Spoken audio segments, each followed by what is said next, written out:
it's the 10th of June, AD 36, and things are hotting up at Mission HQ in Jerusalem. It's a big day, for it's the closing session of the annual missions conference. All the apostles are in town. The delegates are armed with their lanyards and their iPads, and as soon as they've finished their Danish, everyone's good to go. There's great excitement in the air, for conference is being presented with the findings of the survey recently conducted by the Church Growth Potential Action Team. Rumour has it that one particular city, Antioch in Syria, that it has scored really highly on the Rapid Growth Potential Index. Sounds too good to be true, but apparently they've run it through the program several times. They've applied the church growth algorithm, and it's ripe for the taking. Some are even saying that it hit a perfect 10 on the availability of coffee shops and concert venues test. Others are skeptical. There's no way church planting can be that easy. But the word is, there's every chance that a couple are going to be commissioned within the next 4 years as soon as they've completed their doctoral studies in cross-cultural communication. Turn, please, to Acts chapter 8. Acts chapter 8.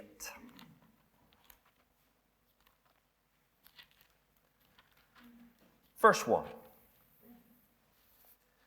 And Saul was there giving approval to his death, that is, to Stephen's death.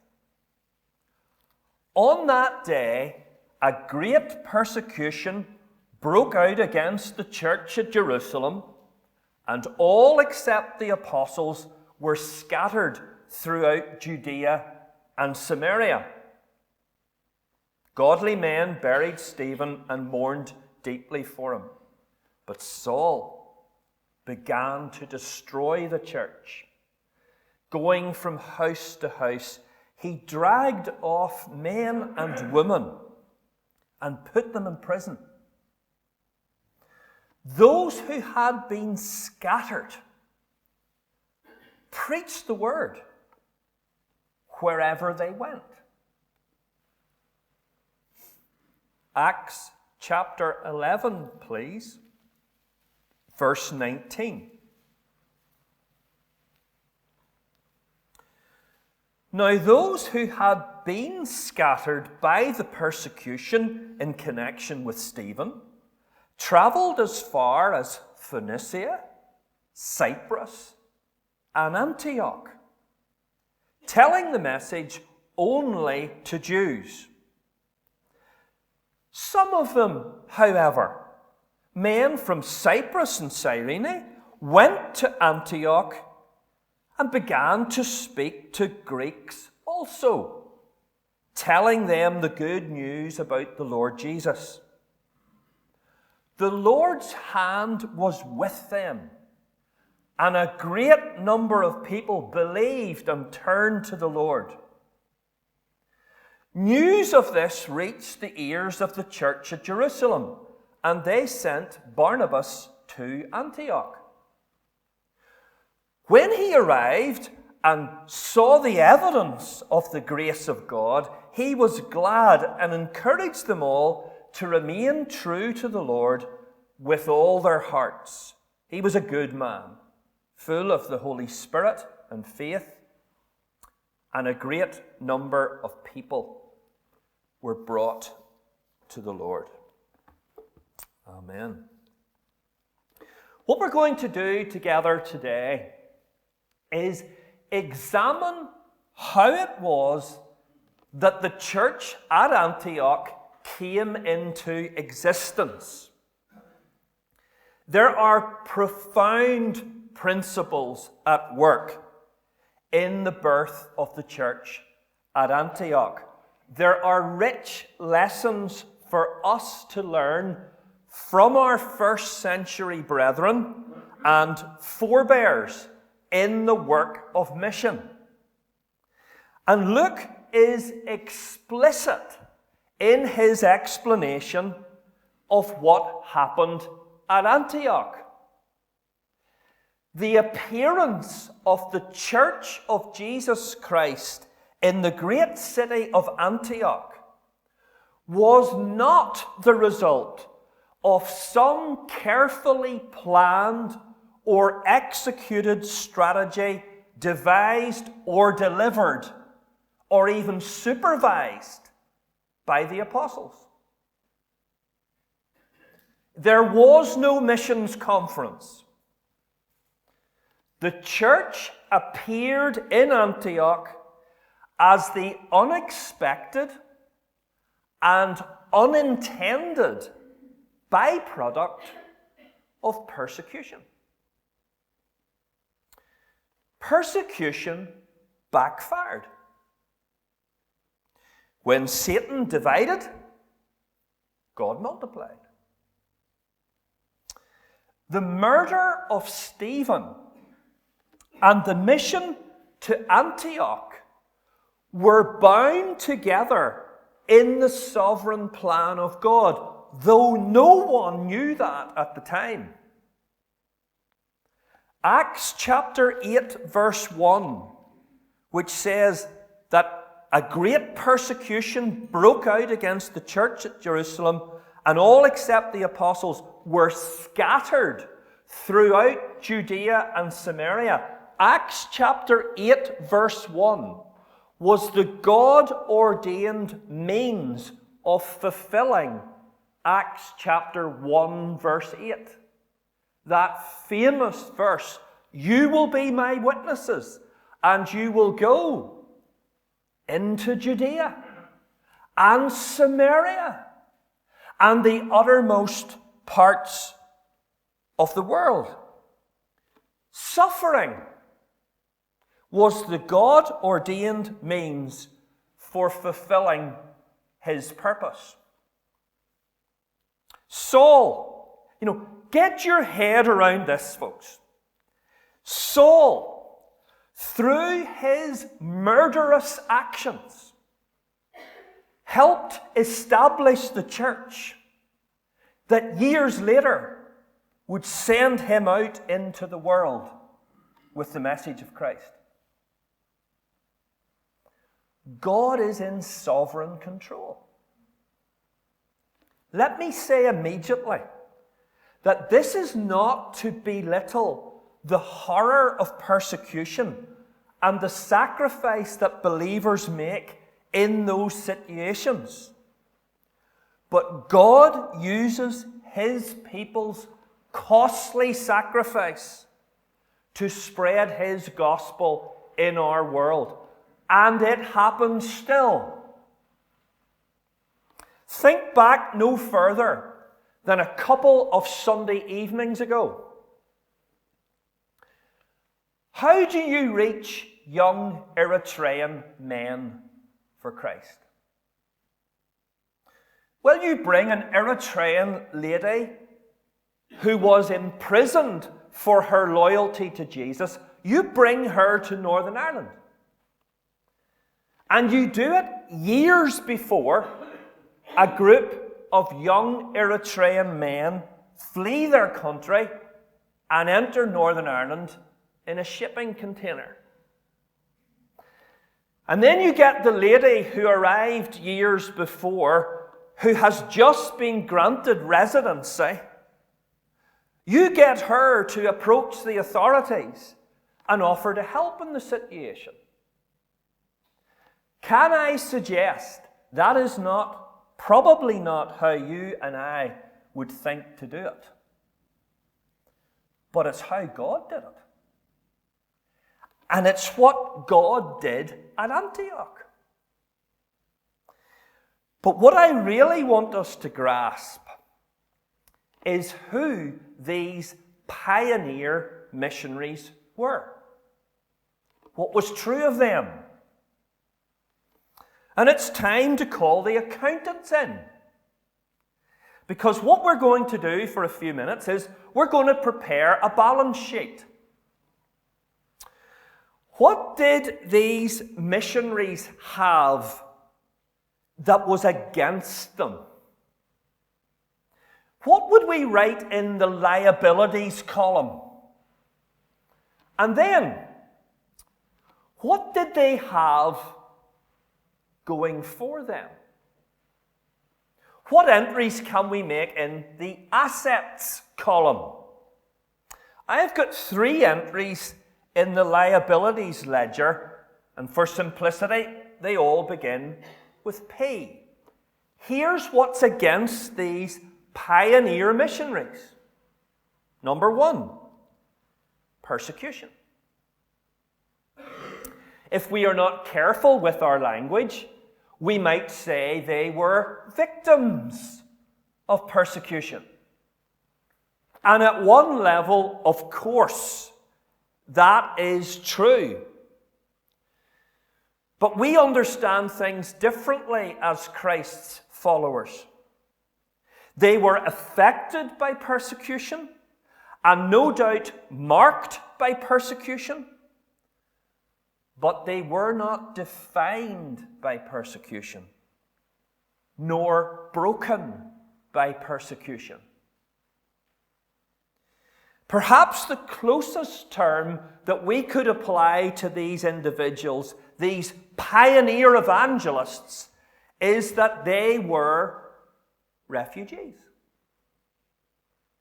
Ancient asylum seekers, we might say. Now, we tend to know quite a bit in our world today about people who have had to flee their homeland because of violence and persecution. It's one of the great issues and challenges of our world today. We know that. There's something that is obvious about refugees who have had to flee persecution. They do not arrive in their new situation as the power people. They don't have the connections, the wealth. They don't know how the system works.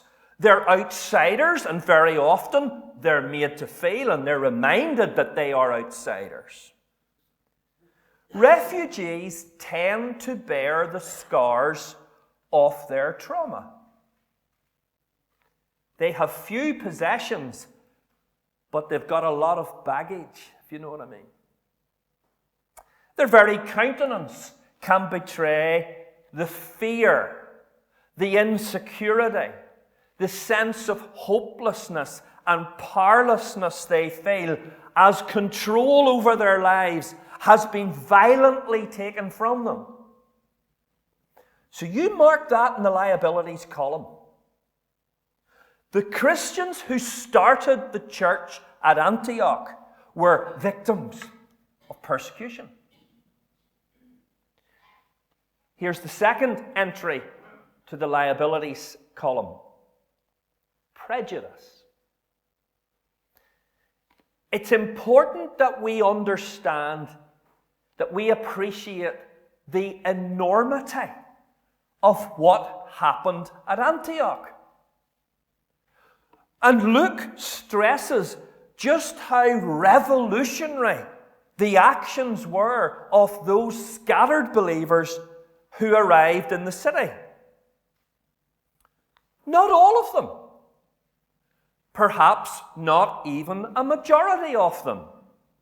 But Luke tells us some of them completely shattered the prevailing sort of paradigm of what mission was.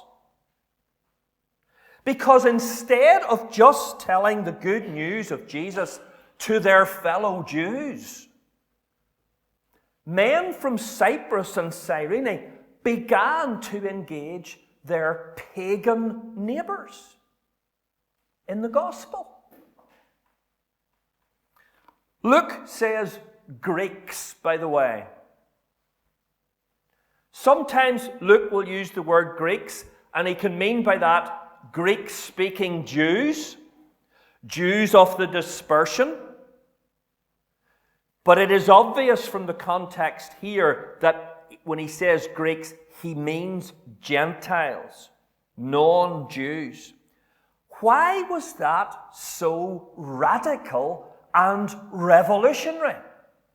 Well, if ever there was a long-standing, established sense of estrangement and alienation between peoples, this was it. The actions of the Jewish background believers at Antioch broke through centuries of mutual dislike and distrust. Jews looked down on the Gentile dogs, pagans who lived in their darkness. Gentiles despised the Jews for their sense of superiority and narrow-mindedness and refusal to assimilate into society.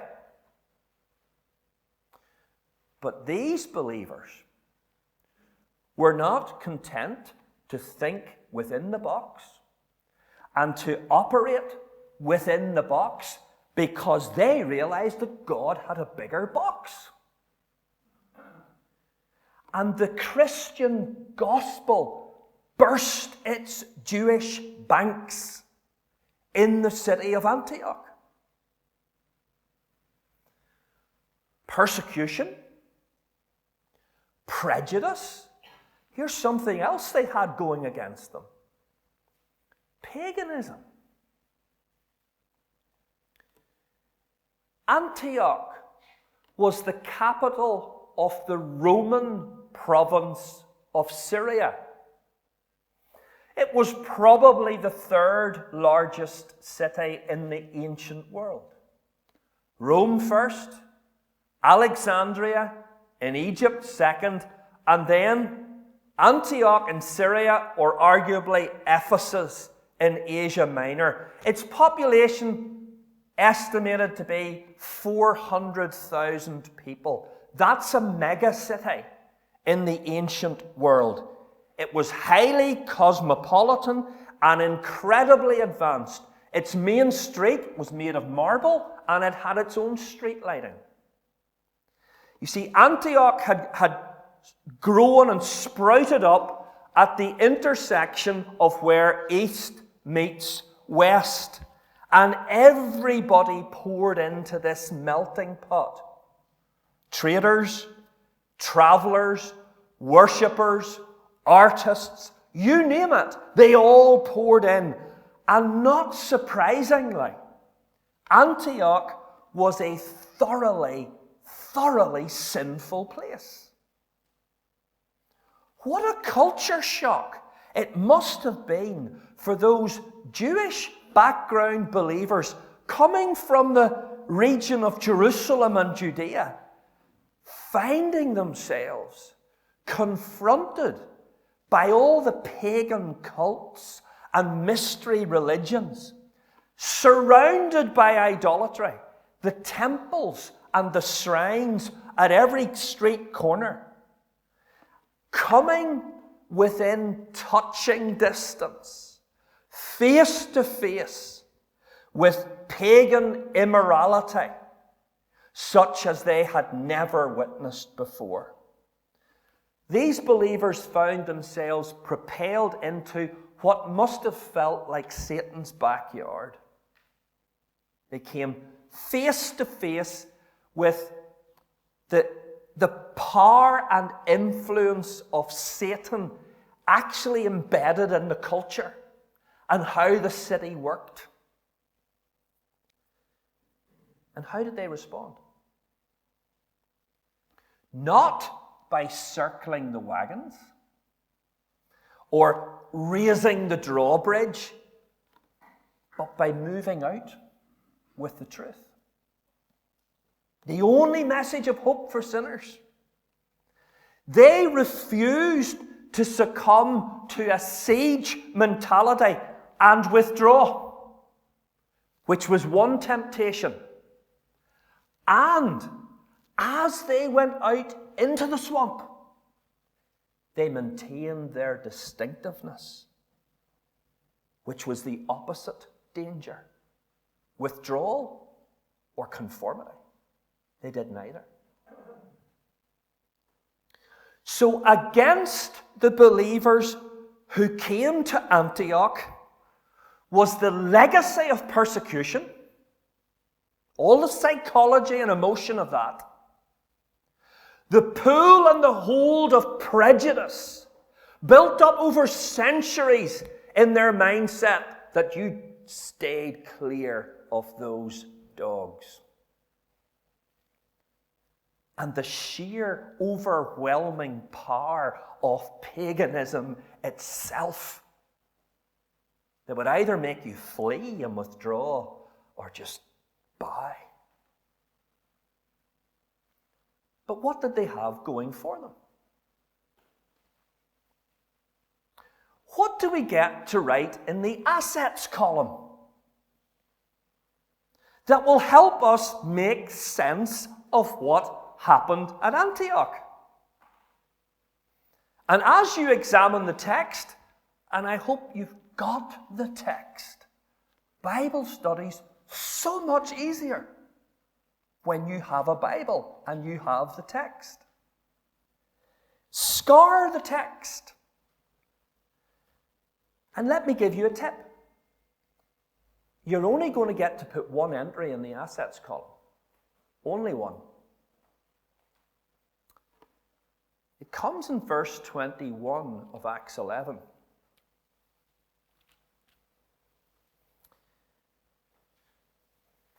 And Luke puts it like this: the Lord's hand was with them. Brother or sister, that phrase can change your life. Castlereagh Fellowship,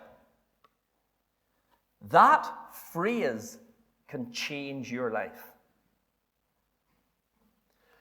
Just think of the collective weight of those factors that were against the believers: the persecution, the prejudice, the power of paganism. Give it some sort of weighting and put it on the scales. And then take that one statement, the hand of the Lord was with them, and put it on the other side of the scales. Because at Antioch, that's what happened. Notwithstanding the weighting of those factors. This is not a trick question. But what is the name of this book that Luke has written? What's it called? What's the full title we give to it? The Acts of the Apostles. Now, titles are not inspired, we know that. So tell me, where are the apostles who are acting? Where are they? The apostles are completely absent from the scene. In fact, verse 22 makes it clear that they had to be informed of what was happening at Antioch. When news of this reached the ears of the church at Jerusalem, the apostles were back in Jerusalem, toughing it out, no doubt, under very challenging circumstances. But these pioneer missionaries were not apostles. Neither were they accompanied by apostles. And just while we're at it, What do we know about these groundbreaking gospel workers at Antioch? These trailblazers? Well, actually, the Lord tells us two things about them. Only two things. He tells us their place of origin. They were from Cyprus and Cyrene. That's where they were born and raised. And he tells us their recent history.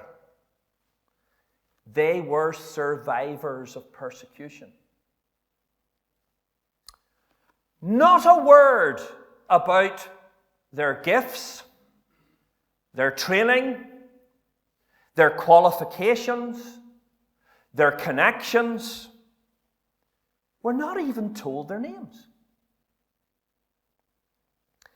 And I think there is an almighty lesson for us in our evangelism right here. If that is all we know about these guys who did this epoch-making work at Antioch, and if the only explanation is that the hand of the Lord was with them, that drives me to the conclusion that the Lord mustn't be too fussy about who he puts his hand on. It looks very much to me that the Lord is happy to use faithful nobodies. And I find that deeply encouraging. And can I offer a further reflection for our efforts in evangelism? And do remember, brothers and sisters, we have got the opportunity to discuss these things. This is not to be a passive listening to an interesting talk. This is something we need to respond to. What is it that we need that will enable us to go and make a difference? If only we had greater numbers. If only we had more gifted individuals. If only we had a bigger budget, a better program, a more spacious car park. For as church growth experts will tell you, a church can only grow in proportion to the size of its car park. Seriously. Seriously. I've read that several times. I think Luke tells us the one thing we need, the one thing we can't do without. The one thing, if you are without it and had all those other things, it just wouldn't matter. We need the hand of the Lord upon us. The question is, do we want it?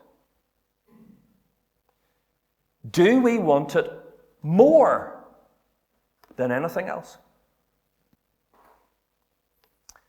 And let's be realists here. If we're in the Lord's hand, then he can place us into whatever circumstances he wishes. It looks to me that it was a great thing to have the Lord's hand with you. But it looks to me like it was a very challenging place to live. So let's not be blasé. We want the Lord's hand. Let's sing a triumphant chorus at this point.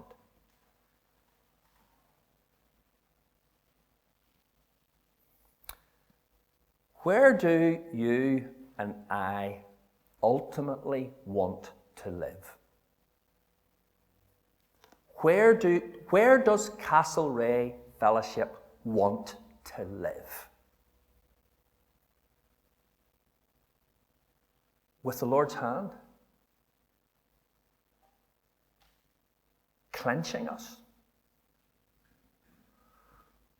Or in some sort of safe existence where we can see the Lord at all times and we know He's there, but He's not in charge of what He's doing in our lives?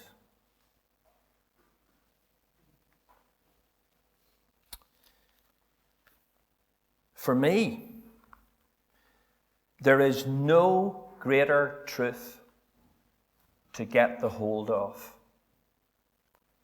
Not only in our evangelism, but particularly in our evangelism, where substitutes are aplenty. The one thing we need is the Lord's hand with us. Other things can be helpful. A bigger car park can be helpful. But they're not indispensable. Having the Lord's hand with you is indispensable.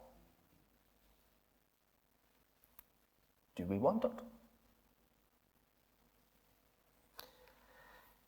Next time, we'll return to Antioch and we'll think about the organization of the church. There's a sexy subject. The organization of the church at Antioch. We'll put the parking cones in the carriageway next week. They'll be flocking in for that. And I can tell you how they organize themselves is of strategic importance for every local church. And it has much to teach us.